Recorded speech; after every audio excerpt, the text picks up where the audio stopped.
Hello, ನಾನು doctor Praneeth Ramachandra, endocrinologist, diabetes clinic Yelahanka, Bangalore. ಈ ವಿಡಿಯೋದಲ್ಲಿ ಸಲ್ಫರ್ ಬ್ರೆತ್ ಅಂತ ಏನು ಹೇಳ್ತೀವಿ, ಮಂಜೂರು ಅಂತ ಇಂಜೆಕ್ಷನ್ ತೊಗೊಂಡಾಗ ಅದು ಯಾಕೆ ಬರುತ್ತೆ, ಅದನ್ನು ಹೇಗೆ ಸರಿ ಮಾಡ್ಬೋದು ಅಂತ ಹೇಳ್ತೇನೆ. ಸಲ್ಫರ್ ಅಥವಾ ಗಂಧಕಾದ ಕಾರಣದಲ್ಲಿ ಹೇಳ್ಬೋದು.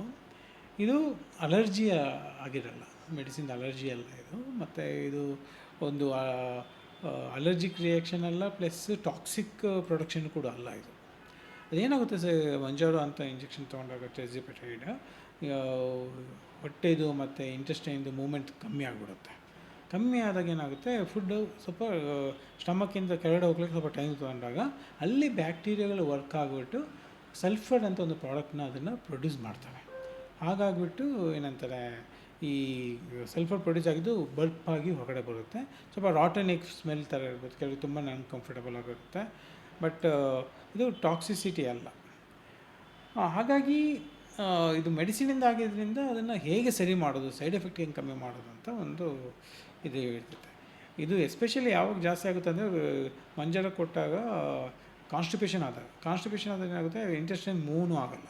ಇಂಟೆಸ್ಟೈನ್ ಮೂವ್ ಆಗಲಿಲ್ಲ ಅಂದರೆ ಏನಾಗುತ್ತೆ,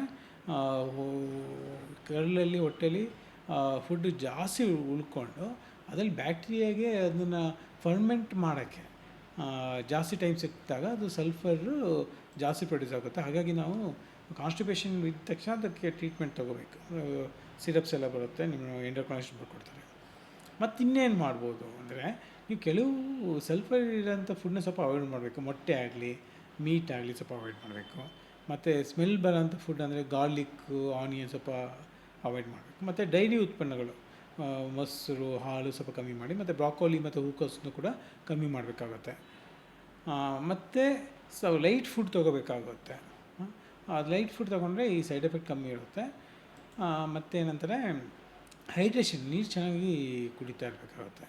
ಸೊ ಹಾಗಾಗಿ ಕಾನ್ಸ್ಟಿಪೇಷನ್ ಬಂದ ತಕ್ಷಣ ನೀರು ಹೈಡ್ರೇಟ್ ಚೆನ್ನಾಗಿ ಮಾಡ್ಕೋಬೇಕು. ಸೊ ಕಾನ್ಸ್ಟಿಪೇಷನ್ ಕಮ್ಮಿ ಆಗಂಗೆ. ಮತ್ತು ಅದಕ್ಕೆ ಮೆಡಿಸಿನ್ ಬೇಕಾದ್ರೆ ನೀವು ತೊಗೋಬೋದು, ಅದರಿಂದ ಸರಿ ಆಗುತ್ತೆ.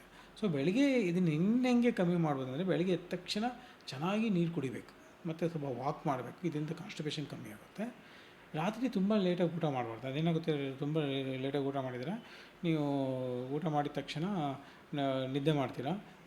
ಬೌಲ್ ಮೂಮೆಂಟ್ ತುಂಬ ನಿಧಾನ ಆಗುತ್ತೆ, ಎಸ್ಪೆಷಲಿ ಹಂಗೆ ಮಾಡಿದರೆ. ಮತ್ತು ಓವರ್ ನೈಟು ಬ್ಯಾಕ್ಟೀರಿಯಾಗೆ ಫರ್ಮೆಂಟೇಷನ್ ಮಾಡೋಕ್ಕೆ ಆ ಫುಡ್ನ ಒಂದು ಟೈಮ್ ಸಿಕ್ದಂಗೆ ಆಗಿಬಿಡುತ್ತೆ. ಅದರಿಂದಾಗಿ ಜಾಸ್ತಿ ಸಲ್ಫರ್ ಗ್ಯಾಸ್ ಪ್ರೊಡ್ಯೂಸ್ ಆಗುತ್ತೆ. ಹಾಗಾಗಿ 7-8 ಅಷ್ಟೊತ್ತಿಗೆ ನೀವು ಊಟ ಮುಗಿಸಿದ್ರೆ ಬೆಟರ್. ಮತ್ತು ತುಂಬ ಆಯಿಲಿ ಫುಡ್, ಬೆಣ್ಣೆ ತುಪ್ಪ ಇರ್ಬೋದು, ಫ್ರೈಡ್ ಐಟಮ್ಸ್ ಇರ್ಬೋದು, ಚಿಕನ್ ವಿತ್ ಫ್ಯಾಟ್ ಇರ್ಬೋದು, ಅವಾಯ್ಡ್ ಮಾಡಿ. ಯಾಕಂದರೆ ಆಯಿಲ್ ಯೂಶ್ವಲಿ ಇಂಟೆಸ್ಟೈನ್ ಮೂವ್ಮೆಂಟ್ನ ಮತ್ತೆ ನಿಧಾನ ಮಾಡುತ್ತೆ. ಹಾಗಾಗಿ ಮತ್ತು ಒಂದು ಡೈರಿ ಮೇಂಟೈನ್ ಮಾಡಿ, ಯಾವ ಫುಡ್ಡಿಂದ ನಿಮಗೆ ಸಲ್ಫರ್ ಗ್ಯಾಸ್ ಜಾಸ್ತಿ ಬಂತು ಅಂತ ನೋಡಿಕೊಂಡು ನೆಕ್ಸ್ಟ್ ಟೈಮಿಂದ ನಾವು ಫುಡ್ಡನ್ನು ನೀವು ಅವಾಯ್ಡ್ ಮಾಡಿರಾಗುತ್ತೆ. ಇಷ್ಟು ನೀವು ಮಾಡಿದರೆ ಇದನ್ನು, ಈ ಸೈಡ್ ಎಫೆಕ್ಟ್ನ ನಾವು ಈಸಿಯಾಗಿ ಕಂಟ್ರೋಲ್ ಮಾಡ್ಬೋದು.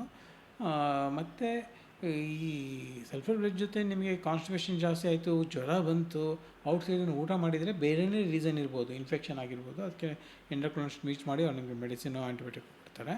ಮತ್ತು ಕಂಟಿನ್ಯೂಸ್ ತುಂಬಾ ನೋವಾಗ್ತದೆ, ಮೋಷನ್ ಹೋಗ್ತಾನೇ ಇಲ್ಲ, ಬರೀ ವಾಮಿಟಿಂಗ್ ಆಗ್ತಾಯಿದೆ ಅಂದರೆ ಸ್ವಲ್ಪ ಎಮರ್ಜೆನ್ಸಿ ಇರೋ ಚಾನ್ಸಸ್ ಇರುತ್ತೆ. ಬೇರೆ ರೀಸನ್ನಿಂದ ಇಮೇಜಿಂಗ್ ಎಲ್ಲ ಮಾಡಬೇಕಾಗುತ್ತೆ. ಅದಕ್ಕೆ ಮತ್ತೆ ನೀವು ಇಮಿಡಿಯೇಟ್ಲಿ ನಿಮ್ಮ ಡಾಕ್ಟರ್ನ ಕನೆಕ್ಟ್ ಮಾಡಬೇಕು.